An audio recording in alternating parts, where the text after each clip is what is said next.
بسم اللہ الرحمن الرحیم نحمدہ ونصلی علی رسولہ الکریم۔ السلام علیکم۔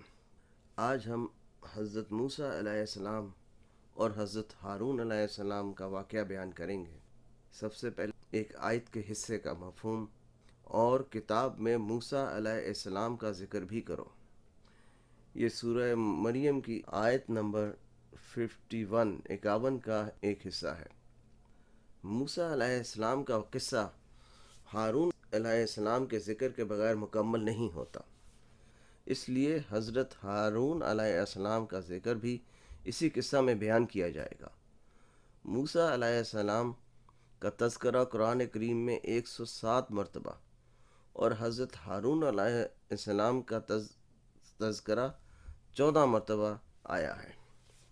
لگ بھگ 37 صورتوں میں آپ علیہ السلام کا ذکر آیا ہے۔ قرآن حکیم میں انبیاء کرام کے ذکر میں سب سے زیادہ ذکر حضرت موسیٰ علیہ السلام کا ہوا ہے۔ حضرت موسیٰ علیہ السلام کا شمار اولو العزم انبیاء کرام میں ہوتا ہے۔ اب اولو العزم انبیاء کرام میں حضرت نوح علیہ السلام، حضرت ابراہیم علیہ السلام، حضرت موسیٰ علیہ السلام، حضرت عیسیٰ علیہ السلام اور ہمارے پیارے نئے اور آخری نبی حضرت محمد صلی اللہ علیہ وآلہ وسلم ہیں۔ کیونکہ یہ واقعہ کافی تفصیل سے آیا ہے، اس لیے اسے 3 حصوں سے زیادہ یا پارٹ میں بیان کیا جائے گا۔ حضرت یوسف علیہ السلام کے زمانہ میں مصر میں بادشاہت مصری لوگوں کی نہیں تھی۔ جن کی بادشاہت تھی انہوں نے عراق سے آ کر مصر کو فتح کیا تھا۔ یہ لوگ تاریخ میں ہیسکوس بادشاہ کہلاتے ہیں۔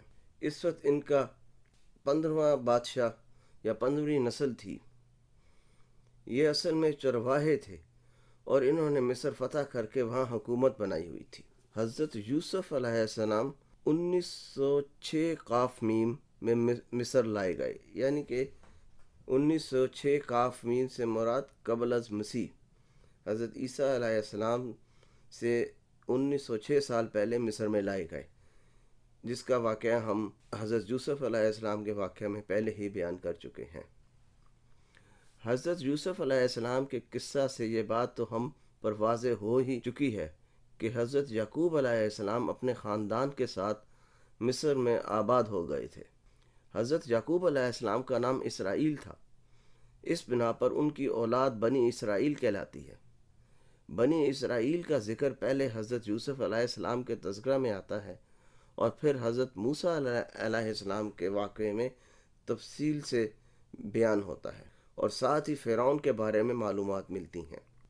اہل کتاب کی کتابوں میں بھی آتا ہے کہ مصر میں جاشان کے علاقے میں حضرت یوسف علیہ السلام نے اپنے خاندان کو آباد کیا، جو کہ انتہائی سرسبز اور زرخیز علاقہ تھا، آبادی سے دور تھا، تاکہ خاندان والے مصر والوں کے غلط طور طریقوں سے بچے رہیں اور اپنے پرانے معاملات کے مطابق کھیتی باڑی اور عبادت کرتے ہوئے زندگی گزاریں۔ حضرت یعقوب علیہ السلام نے وفات سے پہلے تمام خاندان کو اکٹھا کیا اور انہیں ایمان پر رہنے کی تلقین کی۔ اس کا ذکر قرآن حکیم میں بھی ہے۔ حضرت یعقوب علیہ السلام کی وفات کے بعد ان کی وصیت کے مطابق فلسطین میں دفنایا گیا اور حضرت یوسف علیہ السلام کی قیادت میں تمام خاندان والے جنازے کو مصر سے لے کر فلسطین گئے۔ حضرت یوسف علیہ السلام اپنی وفات سے پہلے تمام تر اختیارات کے ساتھ 80 سال تک مصر کے نائب حکمران رہے، کیونکہ بادشاہ ہر کام آپ علیہ السلام کے مشورہ سے ہی کرتا تھا۔ تورات میں حضرت یوسف علیہ السلام کی عمر 110 سال بتائی گئی ہے اور بعض مقام پر 120 سال بھی ہے۔ کہا جاتا ہے کہ حضرت یوسف علیہ السلام کی وفات کے بعد ان کا تابوت مصر میں ہی ایک کمرہ میں رکھ دیا گیا، اور جب بنی اسرائیل نے کوئی فیصلہ کرنا ہوتا تو آپ علیہ السلام کے تابوت پر ہاتھ رکھ کر اس فیصلہ کو کیا جاتا، اور پھر آپ علیہ السلام کی وصیت کے مطابق مصر سے لے جا کر فلسطین میں دفنایا گیا۔ یہ بھی کہا جاتا ہے کہ حضرت موسیٰ علیہ السلام کے زمانہ میں آپ علیہ السلام کے تابوت کو لے جایا گیا۔ آپ علیہ السلام کے خاندان والے یعنی بنی اسرائیل حضرت یوسف علیہ السلام کے زمانہ سے لے کر حضرت موسیٰ علیہ السلام کے زمانہ تک مصر ہی میں آباد رہے۔ حضرت یوسف علیہ السلام کے بھائیوں اور خاندان والوں کو یعنی بنی اسرائیل کو مصر والوں نے بہت عزت و تکریم دی. ان کو اپنا سردار کہا. ان کو کنعانی بھی کہا جاتا تھا کیونکہ وہ کنعان سے حضرت یعقوب علیہ السلام کے ساتھ یہاں آئے تھے. انہیں بنی اسرائیل بھی کہا جاتا حضرت یعقوب علیہ السلام کے نام کی نسبت سے. بنی اسرائیل 1850 کافمیم میں مصر آ کر آباد ہوئے تھے جیسا کہ ہم پہلے ذکر کر چکے ہیں، اور بڑی عزت اور عیش سے زندگی گزار رہے تھے. پہلے 150-200 سال بڑے آرام سے، عیش سے اور عزت سے انہوں نے وہاں پہ زندگی گزاری. لیکن تقریباً 150 سال بعد اصل مصری لوگوں نے جو کہ قبطی کہلاتے تھے انہوں نے بغاوت کی اور اقتدار پر قابض ہو گئے اور ہیسکوس بادشاہ اور اس کے ساتھیوں کو وہاں سے نکال دیا. قبطی بادشاہ اپنے آپ کو فرعون کہلاتے تھے. بنی اسرائیل ان ہیسکوس کے بڑے قریب تھے اور بڑی شان و شوکت سے رہتے تھے، اور اس وقت تک ان میں کچھ خرابیاں بھی پیدا ہو گئی تھیں.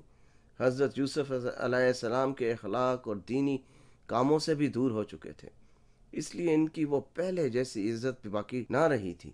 ان سے بھی قبطیوں نے ویسا ہی سلوک کیا اور ان کو غلام بنا رکھا، یعنی انہیں غلام بنا کر رکھا جو کہ قبطیوں کے کام کاج کرتے تھے، اور اگر کام نہ کرتے تو ان کو ٹیکس دینا پڑتا تھا.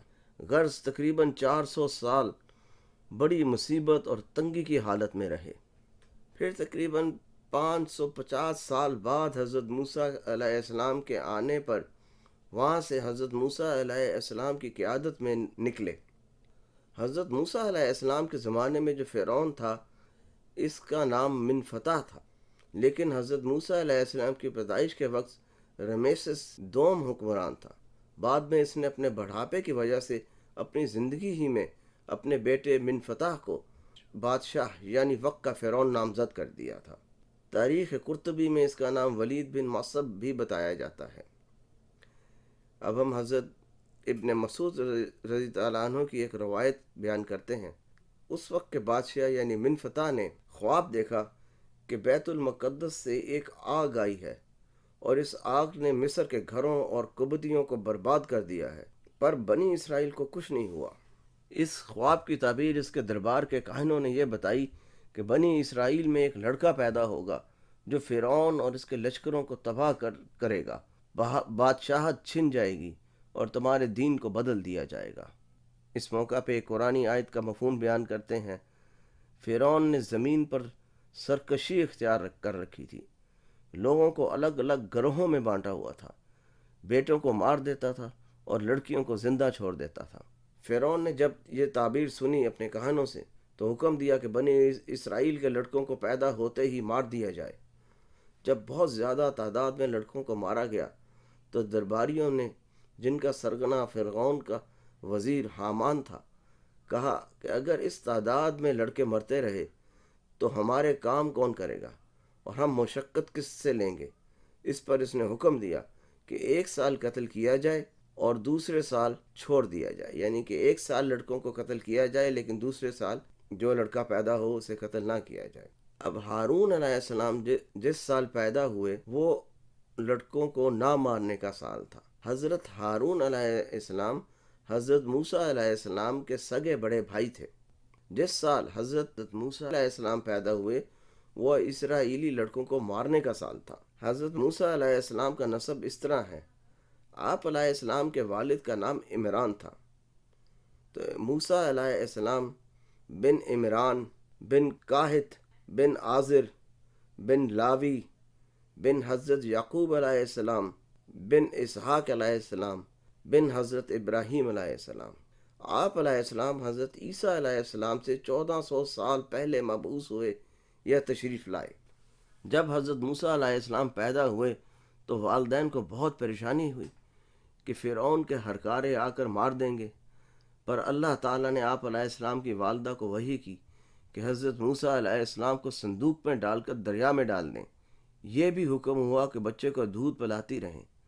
جب ہرکارے آتے تو آپ علیہ السلام کی والدہ صندوق کو دریا میں ڈال دیتی. 3 ماہ تو اسی طرح گزر گئے. آپ علیہ السلام کے والدین نے آپ علیہ السلام کو چھپائے رکھا مگر پھر صندوق کو دریا میں ڈال کر چھوڑ دیا. یہ بھی اللہ کے حکم کے مطابق کیا گیا. اور اللہ تعالیٰ نے آپ علیہ السلام کی حفاظت اور پھر اپنی والدہ کی طرف لوٹائے جانے اور حضرت موسیٰ علیہ السلام کے نبی ہونے کا بھی بتلا دیا تھا آپ علیہ السلام کی والدہ کو۔ اب یہ جو آپ علیہ السلام کی والدہ کو بتایا جاتا تھا وحی کے مطابق، یہ وحی نبیوں والی وحی نہیں ہوتی تھی، بلکہ دل میں خیال پختہ ہو جاتا تھا اور دل میں بات ڈال دی جاتی تھی۔ ان باتوں کا ذکر سورہ قصص کے رکوع نمبر 1 میں ہے۔ آپ علیہ السلام کی والدہ نے اپنی بیٹی سے کہا، جو کہ بڑی بہن تھی، کہ دریا کے کنارے خشکی میں ساتھ چلتی رہیں تاکہ صندوق کا معلوم ہو سکے کہ کہاں جا رہا ہے۔ حضرت موسیٰ علیہ السلام کی بہن نے ایسا ہی کیا، یہاں تک کہ صندوق شاہی محل کے کنارے آ لگا۔ خادماؤں نے صندوق کو کھینچ کر باہر نکالا، اور جب انہوں نے صندوق کھول کر دیکھا تو حیران رہ گئیں کہ ایک خوبصورت بچہ اندر لیٹا ہوا ہے۔ خادمائیں اس صندوق کو شاہی محل لے گئیں، اور آپ علیہ السلام کی بہن بھی ان خادماؤں کے ساتھ محل میں داخل ہو گئیں۔ ان واقعات کا ذکر قرآن حکیم کی سورہ قصص میں بتایا گیا ہے، بیان ہوا ہے۔ خادمائیں بچہ کو فرعون کی بیوی کے پاس لے آئیں۔ اس نے جب دیکھا کہ ایک خوبصورت بچہ سکون سے صندوق میں لیٹا انگوٹھا چوس رہا ہے تو بہت خوش ہوئی، اور ان کا دل بچے کی طرف مائل ہو گیا۔ اتنی دیر میں فرعون بھی وہاں آ گیا۔ اہل فرعون میں سے کسی نے کہا، یہ بچہ اسرائیلی لگتا ہے، اسے مار دینا چاہیے۔ اس سے پہلے کہ فرعون اس بات پر عمل کرتا کہ بیوی نے کہا، اسے نہ مارو، یہ بچہ ہمارے لیے آنکھوں کی ٹھنڈک ثابت ہوگا، ہم اسے بیٹا بنا لیتے ہیں، ہو سکتا ہے اس سے ہمیں فائدہ پہنچے۔ یہ اس لیے انہوں نے کہا کہ ان کی کوئی اولاد نہ تھی۔ ایک قرآنی آیت کا مفہوم ہم یہاں بیان کرتے ہیں۔ اللہ تعالیٰ فرماتے ہیں کہ ان کو سمجھ نہیں تھی کہ اس بچے کے ذریعے اللہ فرعون اور اس کے لشکروں پر کون سی مصیبت نازل کرنے والا ہے۔ فرعون کی بیوی کا نام حضرت آسیہ تھا، وہ اس وقت کے چند ایمان والوں میں شامل تھیں۔ اللہ نے حضرت آسیہ کو ایمان دیا اور جنت دی، اور وہاں آپ حضرت محمد صلی اللہ علیہ وآلہ وسلم کا ساتھ دیا۔ اللہ کی شان کہ جس بچے کو مارنا چاہ رہے تھے وہ ان کے گھر میں پرورش پا رہا تھا۔ اب بچے کو دودھ پلانے کا معاملہ آیا تو بچہ کسی کے پاس جاتا ہی نہ تھا۔ تو بہن جو کہ یہ سب کچھ دیکھ رہی تھی، اس نے کہا، میں ایک عورت کو جانتی ہوں اور میں اس کو لا سکتی ہوں جو کہ بڑی مہربان ہے، اس کے پاس بچہ خوش رہے گا اور اس طرح اس کی بھوک کا مسئلہ بھی حل ہو جائے گا۔ اجازت کے بعد حضرت موسیٰ علیہ السلام کی بہن گھر جا کر اپنی والدہ کو لے آئیں، اور اس طرح اللہ کا یہ وعدہ بھی پورا ہوا کہ بچہ کی حفاظت ہوگی اور ماں کی طرف لوٹایا جائے گا۔ حالانکہ اس سے پہلے بچہ کو دریا میں ڈالنے کے بعد ماں کا برا حال ہو گیا تھا اور خدشات نے آ گھیرا تھا۔ اس سے پہلے کہ وہ راز کھولتیں، اللہ نے ان کو اطمینان بخشا۔ اس کا ذکر سورہ قصص کے رکوع نمبر 1 میں ہے، اور اس کا ذکر سورہ طٰہٰ کے رکوع نمبر 2 میں بھی ہے۔ یہ بھی کہا جاتا ہے کہ موسیٰ علیہ السلام کی والدہ بچے کو گھر لے آئیں کہ میرا خاندان ہے، میں یہاں نہیں رہ سکتی۔ تو حضرت موسیٰ علیہ السلام کے لیے وظیفہ مقرر کر دیا گیا اور والدہ کو تحائف بھی دیے گئے۔ اب قرآن حکیم میں اللہ تعالیٰ نے فرمایا کہ دودھ کو حرام کر دیا گیا، یعنی حضرت موسیٰ علیہ السلام کسی اور عورت کے پاس تاکہ جائیں ہی نہ۔ لیکن جب والدہ محترمہ آئیں حضرت موسیٰ علیہ السلام کی تو اللہ کے حکم سے بچے نے اطمینان سے دودھ پیا۔ قرآن حکیم میں اللہ تعالیٰ فرماتا ہے کہ دودھ حرام کر دیا تاکہ دوسری عورتوں کے پاس نہ جائیں۔ حضرت موسیٰ علیہ السلام والدہ نے اللہ کے حکم سے ظاہر نہ ہونے دیا کہ بچہ ان کا ہے، ورنہ بچہ اور ماں دونوں خطرے میں پڑ جاتے۔ حضرت موسیٰ علیہ السلام کافی وقت تک شاہی تربیت میں رہے، یہاں تک کہ وہ پختہ عمر کو پہنچے۔ آپ علیہ السلام طاقتور اور خوب عمدہ جثہ کے نوجوان تھے۔ آپ علیہ السلام کو یہ بھی علم تھا کہ آپ علیہ السلام کا تعلق شاہی خاندان سے نہیں ہے، اور آپ علیہ السلام اسرائیلی ہیں، اور آپ علیہ السلام کو یہ بھی علم تھا عام بنی اسرائیل لوگوں کا بہت برا حال ہے۔ اللہ تعالیٰ نے حضرت موسیٰ علیہ السلام کی پرورش بادشاہ کے گھر میں اس لیے کی تاکہ بہادری پیدا ہو، ورنہ غلاموں میں رہتے ہوئے اس صفت کا آنا مشکل ہوتا۔ اور ایک وجہ یہ بھی تھی کہ فرعون سے لڑنے کے لیے اس کی سوچ اور تدابیر کو اور اس کے نظام کو سمجھ سکیں اور اس کا بے جا ڈر جاتا رہے۔ آپ مزدوروں کے نگرانوں کے اوپر کے درجے میں تھے، اور اس طرح اسرائیلیوں کو قبطیوں کے ظلم سے کسی حد تک بچا لیتے تھے۔ تاریخ طبری کے مطابق آپ علیہ السلام کی بہادری اور طاقت اور شاہی خاندان کے رتبہ کی بنا پر اسرائیلی قوم کو سہارا ملا، کیونکہ آپ علیہ السلام ان کا ساتھ دینے لگے اور ان پر مظالم میں بھی کچھ کمی واقع ہوئی۔ اللہ تعالیٰ نے آپ علیہ السلام کو علم سے بھی نوازا اور حکمت سے بھی، اس طرح جسمانی اور روحانی طور پر بڑی مضبوط شخصیت کا مالک بنایا۔ اس کا ذکر قرآن حکیم میں بھی ہے۔ ایک مرتبہ حضرت موسیٰ علیہ السلام راہ سے ایسے وقت میں جبکہ لوگ عموماً آرام کیا کرتے ہیں گزر رہے تھے تو دیکھا کہ ایک قبطی یعنی مصری اسرائیلی پر ظلم کر رہا ہے۔ اس اسرائیلی نے مدد کے لیے حضرت موسیٰ علیہ السلام کو پکارا۔ آپ علیہ السلام نے غصہ میں اس مصری کو مکہ رسید کیا یا مارا، اور وہ اس مکے کی ضرب سے مر گیا۔ عموماً مکہ سے کوئی مرتا نہیں، لیکن کیونکہ اللہ تعالیٰ نے آپ علیہ السلام کو وہاں سے نکالنا تھا، اس لیے اللہ نے یہ سبب بنایا۔ آپ علیہ السلام کو اس پر بڑی شرمندگی ہوئی، کیونکہ آپ علیہ السلام کا مقصد ہرگز اسے مارنا نہیں تھا۔ آپ علیہ السلام نے دل میں اسے شیطان کا کام کہا، وہی انسان کو غلط راہ پر لگاتا ہے۔ اللہ تعالیٰ سے مغفرت چاہی، اور اللہ تعالیٰ نے آپ علیہ السلام کو معافی کی بشارت دی۔ حضرت موسیٰ علیہ السلام نے فرمایا، یا اللہ، اب میں کبھی مجرموں کا مددگار نہیں بنوں گا، یعنی اہل فرعون کا ساتھی نہیں رہوں گا۔ ادھر یہ ہوا کہ شہر میں مصری کے قتل کی خبر پھیل گئی۔ مصریوں نے کہا یہ کام کسی اسرائیلی نے کیا ہے، اور فرعون سے شکایت کرتے ہوئے سزا کا مطالبہ کیا، تو اس نے قاتل کا پتہ لگانے کا کہا تاکہ سزا دی جا سکے۔ اگلے دن آپ علیہ السلام کو پھر وہی اسرائیلی ملا، اور وہ پھر قبطی یعنی مصری سے لڑ رہا تھا۔ اس اسرائیلی نے پھر مدد کے لیے پکارا۔ آپ علیہ السلام مدد کے لیے بڑھے اور اس اسرائیلی کو ڈانٹا کہ تو بھی بلا شبہ گمراہ ہے، تو کھلم کھلا شریر آدمی ہے۔ وہ اسرائیلی سمجھا آپ علیہ السلام اسے مارنے کے لیے آ رہے ہیں، تو اس نے شور مچا دیا کہ جس طرح آپ علیہ السلام نے کل قبطی کو قتل کیا تھا، آج مجھے قتل کرنا چاہتے ہیں، کیونکہ وہ آپ علیہ السلام کے ڈانٹنے سے سمجھا کہ حضرت موسیٰ علیہ السلام اسے مارنے آ رہے ہیں، اور یہ کہ وہ شریر طبیعت کا مالک بھی تھا۔ اس کا ذکر بھی قرآن حکیم میں موجود ہے۔ یہ اطلاع فرعون تک پہنچی تو اس نے آپ علیہ السلام کو گرفتار کرنے کا کہا، اور سردار جو اس کے ارد گرد موجود تھے ان کا ارادہ آپ علیہ السلام کو قتل کرنے کا تھا۔